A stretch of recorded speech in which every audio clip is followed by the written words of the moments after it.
अस्सलाम वालेकुम क्लास। आज हम जो है वो कुछ ऐसे फॉस्फोलिपिड्स की बात करेंगे जो कि ईथर लिंक्ड होते हैं विद देयर फैटी एसिड्स। अब हाँ, आप जानते हैं कि हम स्ट्रक्चरल लिपिड्स की बात कर रहे हैं जिसमें हमने सबसे पहले फॉस्फोलिपिड्स पढ़ा है और रिसेंटली जो हमारा लास्ट लेक्चर था उसमें हमने स्फिंगोलिपिड्स के बारे में बात की थी। तो अब हम एक ऐसी क्लास ऑफ स्पेशल लिपिड्स की बात करने जा रहे हैं जो कि हैं तो फॉस्फोलिपिड्स। लेकिन ये किस तरह से फॉस्फोलिपिड से अलग हैं? Because they are ether lipids. यहाँ पर ज़रा आप देखिएगा, ये जो लिपिड दिखाया गया है, दिस वन, ये एक ईथर लिपिड है और ये जो है ये प्लाज्मालोजन है। यहाँ पर आप देखें कि यहाँ पर बिल्कुल वैसे ही अरेंजमेंट है कि ये कार्बन नंबर 1 2 और 3 है और इसके साथ जो है ये 3 के साथ फॉस्फेट अटैच है और इसके साथ जो है वो कोलीन अटैच है। तो बेसिकली ये फॉस्फोकोलीन हो गया। लेकिन यहाँ पर फ़र्क क्या है कि कार्बन नंबर 2 के साथ जो रेगुलर फैटी एसिड है वो अटैच है, लेकिन फ़र्क है कार्बन नंबर 1 पर। अगर आप यहाँ पर ज़रा देखिएगा तो कार्बन नंबर 1 पर जो रेगुलर हमारी एस्टर लिंकेज होती है, यानी C डबल बॉन्ड O और O के साथ लिंक्ड होता है, वो मिसिंग है। यहाँ पर जो कार्बन है वो ये अपनी एस्टर लिंकेज के साथ अटैच नहीं है, बल्कि कार्बन कार्बन के लिंकेज जो है वो ईथर लिंकेज है। यही ईथर लिंकेज जो है ये इसकी वजह से ये जो लिपिड्स हैं इस लिंकेज की वजह से, और यहाँ पर इस कार्बन में जो अल्काइल ग्रुप अटैच है वो डबल बॉन्ड है, यानी एक अल्कीन है और ये फैटी एसिड नहीं है क्योंकि इसके पास जो है वो कार्बोक्सिलिक एसिड नहीं है। और यहाँ पर लिंकेज में भी फ़र्क है और वो लिंकेज क्या है कि ये ईथर लिंकेज है। ये प्लाज्मालोजिन है जो कि यहाँ पर इसका जो स्ट्रक्चर दिखाया गया है इसको आपने ऐसे ही ड्रॉ करना है। पहले ग्लिसरॉल ड्रॉ करेंगे, ग्लिसरॉल के साथ जो कार्बन नंबर 2 है उस पर फैटी एसिड अटैच है। कार्बन नंबर 3 पर, क्योंकि ये फॉस्फोलिपिड्स हैं तो फॉस्फेट मौजूद है और यहाँ पर फॉस्फेट के साथ कोलीन मौजूद है। इसको हम पहले भी पढ़ चुके हैं कोलीन को। और इसके बाद जो कार्बन नंबर 1 है वहाँ पर एक और फैटी एसिड के बजाय एक अल्कीन चेन अटैच है जो कि ईथर लिंक्ड है विद दी कार्बन नंबर 1। तो ये जो लिपिड्स हैं ये ईथर लिपिड्स कहलाते हैं। ईथर लिपिड्स भी बहुत ज़्यादा जो है वो इम्पोर्टेंट हैं, स्पेशली वहाँ पर जहाँ पर स्टेबिलिटी देनी हो। ऐसे मॉलिक्यूल जहाँ पर जो है वो एक्स्ट्रा स्टेबल लिपिड्स चाहिए होती हैं, जैसे हार्ट के जो मसल्स हैं वहाँ पर भी ईथर लिपिड्स जो हैं वो मौजूद हैं और ये लिपिड्स जो हैं ये हार्ट के मसल्स को भी जो है वो स्टेबिलिटी देती हैं। इसी तरह से क्योंकि हार्ट ने एक्स्ट्रा स्ट्रेंथ जो है वो बियर करनी होती है। इसी तरह से ये जो प्लेटलेट एक्टिवेटिंग फैक्टर हैं ये भी ईथर लिपिड हैं और ये जो है ये एक बहुत इंपॉर्टेंट जो है वो बायोलॉजिकल सिग्नल्स देते हैं एक जगह से दूसरी जगह पर। और यहाँ पर जो प्लाज्मालोजिन जिसका अभी हमने स्ट्रक्चर पढ़ा है ये भी जो है वो ये हार्ट में मौजूद खास किस्म के लिपिड्स होती हैं जो कि हार्ट के मसल्स को एक्स्ट्रा स्ट्रेंथ देते हैं। क्योंकि इसकी वजह क्या है? इसकी वजह ये है कि ईथर लिंकेज जो है वो ज़्यादा स्टेबल है एस्टर लिंकेज की निस्बत। एस्टर लिंकेज जो है वो ज़्यादा जल्दी ब्रेक हो जाती है, लेकिन ईथर लिंकेज जो है वो ईज़िली ब्रेकेबल नहीं है। इसलिए जहाँ पर भी नेचर को स्ट्रेंथ देनी है किसी टिश्यू को तो वहाँ पर जो एस्टर के बजाय ईथर लिपिड जो हैं वो चूज़ किए गए हैं। अच्छा जी, ये आपको याद होगा ये हमने फॉस्फोलिपिड का स्ट्रक्चर पढ़ा है जिसमें ये कार्बन नंबर 1 के साथ जो है वो अटैच है। कार्बन नंबर 1 और 2 के साथ एक फैटी एसिड अटैच है और कार्बन नंबर 3 पर जो है वो फॉस्फेट ग्रुप है और फॉस्फेट का कोई भी हेड ग्रुप जो है वो यहाँ पर हम देख सकते हैं कि ये यहाँ पर ग्लिसरो एक्स की जगह अटैच हो सकता है। यहाँ पर एथेनॉल अमीन है, कोलिन है, सेरीन है, ग्लिसरॉल है। ये हम क्लास में इसकी बात कर चुके हैं। ये टेबल आपकी बुक में क्लियर नहीं था, मैं इसकी स्क्रीनशॉट्स भी आपको सेंड कर देती हूँ तो आप लोग यहाँ से जो है वो इसको कर लेंगे। अच्छा जी, इसके बाद आ जाते हैं कुछ खास लिपिड जो कि प्लांट्स में मौजूद हैं और ये लिपिड भी बेसिकली थोड़े से फॉस्फोलिपिड से अलग हैं क्योंकि इनमें फॉस्फेट की बजाय कोई ना कोई शुगर मॉइटी जो है वो मौजूद है। अगर आप देखें आपको ये स्ट्रक्चर चाहे अलग लग रहा हो लेकिन ये इतना अलग नहीं है। यही वो टिपिकल जो है वो ग्लिसरॉल है हमारे पास। लाइक दिस, ये ग्लिसरॉल है। और ग्लिसरॉल जो है ये 2 यहाँ पर इसका जो कार्बन नंबर 2 और 3 है ये उसी तरह से फैटी एसिड चेन्स के साथ अटैच है। यहाँ पर आप अगर देखें तो ये जो फैटी एसिड चेन है ये ज़्यादातर जो है वो डबल बॉन्डेड हैं, क्योंकि प्लांट बेस्ड जो लिपिड्स होते हैं वो ज़्यादातर अनसैचुरेटेड फैटी एसिड्स होती हैं। अच्छा जी, यहाँ पर आप देख सकते हैं इसका नाम है मोनोग्लैक्टोसाइले असाइल ग्लिसरॉल।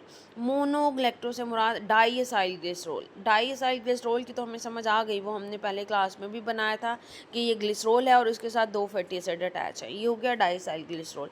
लेकिन मोनोग्लैक्टोज से क्या मुराद है कि कार्बन नंबर 1 पर जिस पर पहले हमारा फैटी एसिड अटैच हुआ, हमारा फॉस्फेट ग्रुप अटैच हुआ करता था, अब वो यहाँ पर क्या मौजूद है, ग्लैक्टोज।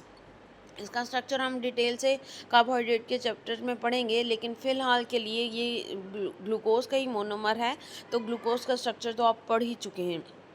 तो यहाँ पर ये एक ग्लैक्टोज जो है वो अटैच होता है, जिसकी वजह से इसका नाम जो है वो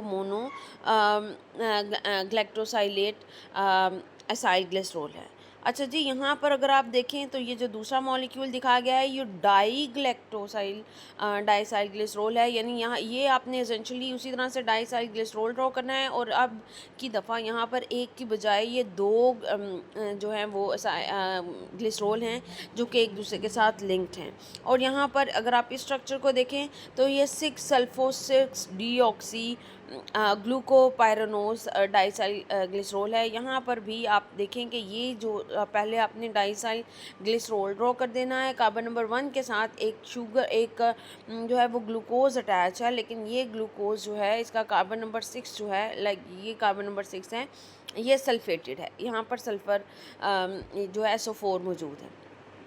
तो यहाँ पर आप देख सकते हैं कि ये वाले लिपिड जो हैं जो कि अनसैचुरेटेड हैं और यहाँ पर फॉस्फेट की बजाय कोई ना कोई शुगर मॉइटी मौजूद है, ये कहलाते हैं ग्लैक्टोलिपिड्स या सल्फोलिपिड्स। तो ये लिपिड जो हैं वो ज़्यादातर प्लांट्स में मौजूद होते हैं। जहाँ पर ग्लैक्टोज मौजूद है इन्हें ग्लैक्टोलिपिड कहेंगे, जहाँ ये सल्फोनेटेड है वहाँ पर इन्हें सल्फोलिपिड्स कहेंगे। तो ये लिपिड ज़्यादातर प्लांट्स में मौजूद हैं। इनका आपने ब्रीफ स्ट्रक्चर भी करना है, यहाँ एक थोड़ा सा जो है वो इंट्रोडक्शन इसका आप लोगों ने कर लेना।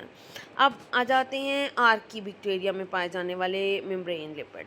What are archaebacteria? You might have introduction about the archaebacteria. They are the primitive form of life. They represent the primitive form of life and it is believed कि ये वो first living organism है जो कि बने होंगे, क्योंकि ये बहुत ही नॉवल प्लेसेस पर रहते हैं, like deep in the ocean, glaciers या हॉट स्प्रिंग्स में, ऐसी जगहों पर जहाँ पर आम जो एनिमल्स या प्लांट्स हैं उनका रहना पॉसिबल नहीं है। अगर कोई भी ऑर्गेनिज्म जो है वो किसी ऐसी जगह पर रह रहा है जो कि एक इन्वायरमेंटल स्ट्रेस है, जैसे कि अगर आप डीप सी में रह रहे हो तो you have to bear high very high pressure, और इसी तरह से अगर आप वेरी हॉट स्प्रिंग या वेरी कोल्ड ग्लेशियर में रह रहे हो तो वहाँ पर आपको टम्परेचर फ्लक्चुएशंस का सामना है, बहुत हाई टम्परेचर एक्सट्रीम्स का सामना करना पड़ेगा। इसी तरह से अगर आप ऐसी जगह रह रहे हो जहाँ पर एक्सट्रीम हाई पीएच है या एक्सट्रीम लो पीएच है, तो इस सब के लिए आपकी बॉडी को स्टेबल कौन बनाता है, आपकी बॉडी आपके सेल के इर्द गिर्द मौजूद प्लाज्मा मेम्ब्रेन। तो इनकी जो प्लाज्मा मेम्ब्रेन है वो बहुत ज़्यादा जो है वो ख़ास बनी हुई होती है, ईथर लिंक्ड होती है, और यहाँ पर बहुत ख़ास यूनिकली डिज़ाइंड है। इनका स्ट्रक्चर जो है वो बहुत यूनिक है, जो कि आपने अभी तक एज सच पढ़ा नहीं है, लेकिन हम ज़रा यहाँ से शुरू करते हैं क्योंकि यहाँ से शुरू करना ज़रा आसान है। यहाँ पर आप देख सकते हैं कि ये जो पिंक है इसमें एक ग्लिसरॉल दिखाया गया है।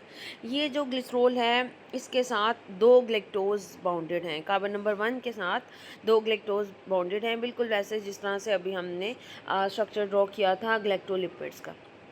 लेकिन इस ग्लैक्टोज का जो कार्बन नंबर 2 और 3 है, यहाँ पर ये फैटी एसिड चेन नहीं है बल्कि ये आइसोप्रीनॉइड यूनिट्स हैं। इनको हम आगे थोड़ा सा डिटेल में पढ़ेंगे।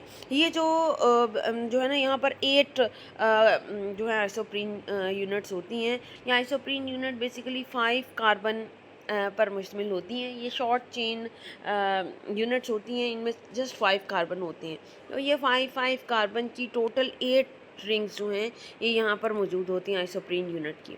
अच्छा जी, यहाँ पर देखें कि ये आइसोप्रीन यूनिट इस तरफ से भी ग्लिसरॉल के साथ अटैच है और दूसरी तरफ से भी ये ग्लिसरॉल के साथ ही अटैच है। अगेन पिंक में ग्लिसरॉल दिखाया गया है, जिसमें आप देखें कि अब यहाँ पर इसके भी कार्बन नंबर 2 और 3 के साथ आइसोप्रीन यूनिट अटैच है, लेकिन कार्बन नंबर 1 के साथ अब क्या है, अब इसके साथ है फॉस्फेट ग्रुप, और इस फॉस्फेट के साथ एक और ग्लिसरॉल मॉलिक्यूल जो है वो अटैच है, इसलिए इस कंपोनेंट को ग्लिसरॉल फॉस्फेट का नाम दिया गया। तो होपफुली आपको समझ आ रही होगी कि ये दरमियान में क्या है, 8 यूनिट ऑफ आइसोप्रीन यूनिट जो कि दोनों तरफ से ग्लिसरॉल के साथ अटैच हैं, यहाँ पर भी और यहाँ पर भी, जैसे ये पिंक में दिखाया गया है, दोनों तरफ से ग्लिसरॉल के साथ अटैच हैं और दोनों ही तरफ से ये ग्लिसरॉल के, क्योंकि 2 चेन हैं तो ग्लिसरॉल के कार्बन नंबर 2 और 3 के साथ दोनों तरफ से अटैच है। एक तरफ का जो कार्बन नंबर 1 बचता है उसके साथ डाई ग्लिसरॉल है और दूसरी तरफ का जो कार्बन नंबर 1 बचता है उसके साथ ग्लिसरॉल फॉस्फेट है, यानी वो फॉस्फेट और उसके बाद एक और ग्लिसरॉल। यहाँ पर अगर आप देखें तो ये जो लिंकेज है ये ईथर लिंकेज है, और यहाँ पर ये जो लिंकेज यहाँ शो हो रही है, this is the ether linkage, और यही ईथर लिंकेज जो है वो एक्स्ट्रा स्टेबिलिटी देती है। इस साइड पर भी अगर आप देखें तो यहाँ पर भी जो लिंकेज है वो ईथर लिंकेज है। तो ईथर लिंकेज से ये एक दूसरे के साथ ग्लिसरॉल के साथ कनेक्टेड होती हैं, और जिसकी वजह से ये और दोनों तरफ से कनेक्टेड हैं। आपने देखा होगा कि फॉस्फोलिपिड में ये एक तरफ से ग्लिसरॉल के साथ अटैच है, दूसरा एंड इनका फ्री है, लेकिन यहाँ पर ये दोनों तरफ से बाउंडेड होती हैं, जिसकी वजह से ये जो है वो एक्स्ट्रा स्टेबिलिटी मॉलिक्यूल को देती हैं, और यही आर्कीबैक्टीरिया की जो है वो एक खास बात है। अच्छा जी, स्फिंगोलिपिड्स के बारे में हम काफ़ी डिटेल से पढ़ चुके हैं कि ये इसका पेरेंट मॉलिक्यूल जो है वो सिरामाइड कहलाता है, और इसको मज़ीद थोड़ा सा हम यहाँ पर देख भी चुके हैं पहले भी।